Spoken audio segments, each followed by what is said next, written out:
भाऊ हिकिड़ो चर्चो आहे नाराज़ त न थींदी ने? हा न भाऊ। भाऊ तुंहिंजो बूथ अहिड़ो आहे ॼण भित ते भुजो छापियो पियो आहे। ईद मुबारक आज मुबारक वञो वञी तव्हां ईद कयो। ईद भला तूं छो न करी थो कहिड़ी ॿुधायो ईद कयां कंहिंजे सहारे मात जियां पियो हिन लथी सर अञा वञो वञो हलिया वञो। उहे कहिड़ा टे लफ़्ज़ आहिनि जेके वधीक चया वेंदा आहिनि? मूंखे न आहे ख़बर। शाबाश। जेको शादी न करे ॼट छा चवंदा? इहो बुज़ुर्ग आहे, ज़िंदगी कोन पनणी बुज़ुर्ग जंहिंजो सेवर न भरे इहो बुज़ुर्ग।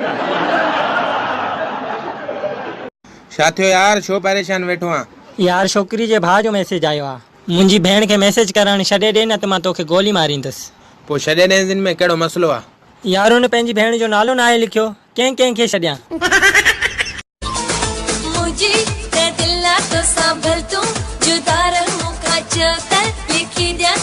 सभिनी जे साम्हूं छो तो घबराए सुना मूंखां शर्माए सुना पंहिंजो बणाए। लेट्रिन वञण जो रस्तो त ॿुधाए। ॿुधाइण जा 10 रुपया वठंदो मैं। गॾु हलण ऐं धोइण जा ॿुधाए छॾ न, घणा वठंदे?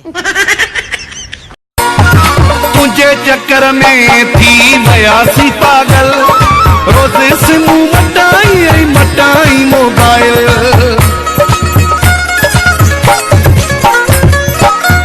चक्कर में अड़े अड़े तो पंहिंजी मंगनी छो टोड़े छॾी? यार हुनजो को आशिकी न हो।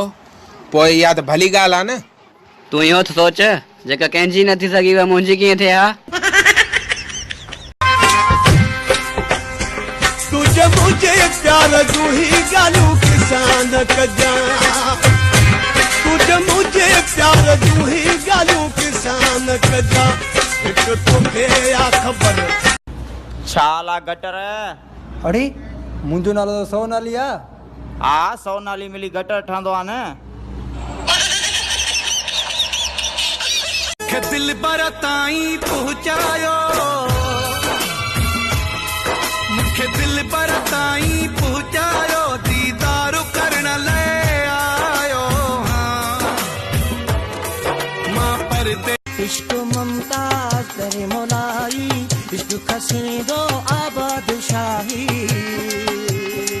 इश्क ठाहींदो आ, इश्क ॾाहींदो आ, इश्क माण्हू अची कंदो आ तबाही। छोरा उते ही पढ़ना। मगर इधर हफ्ते में मास्टर सिर्फ 2 दिन आता है। तो क्या हुआ, 2 दिन में आता तो है न।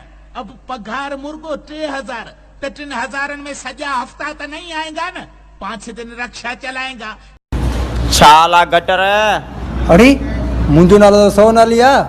हा सोनाली मिली गटर ठहंदो आहे न।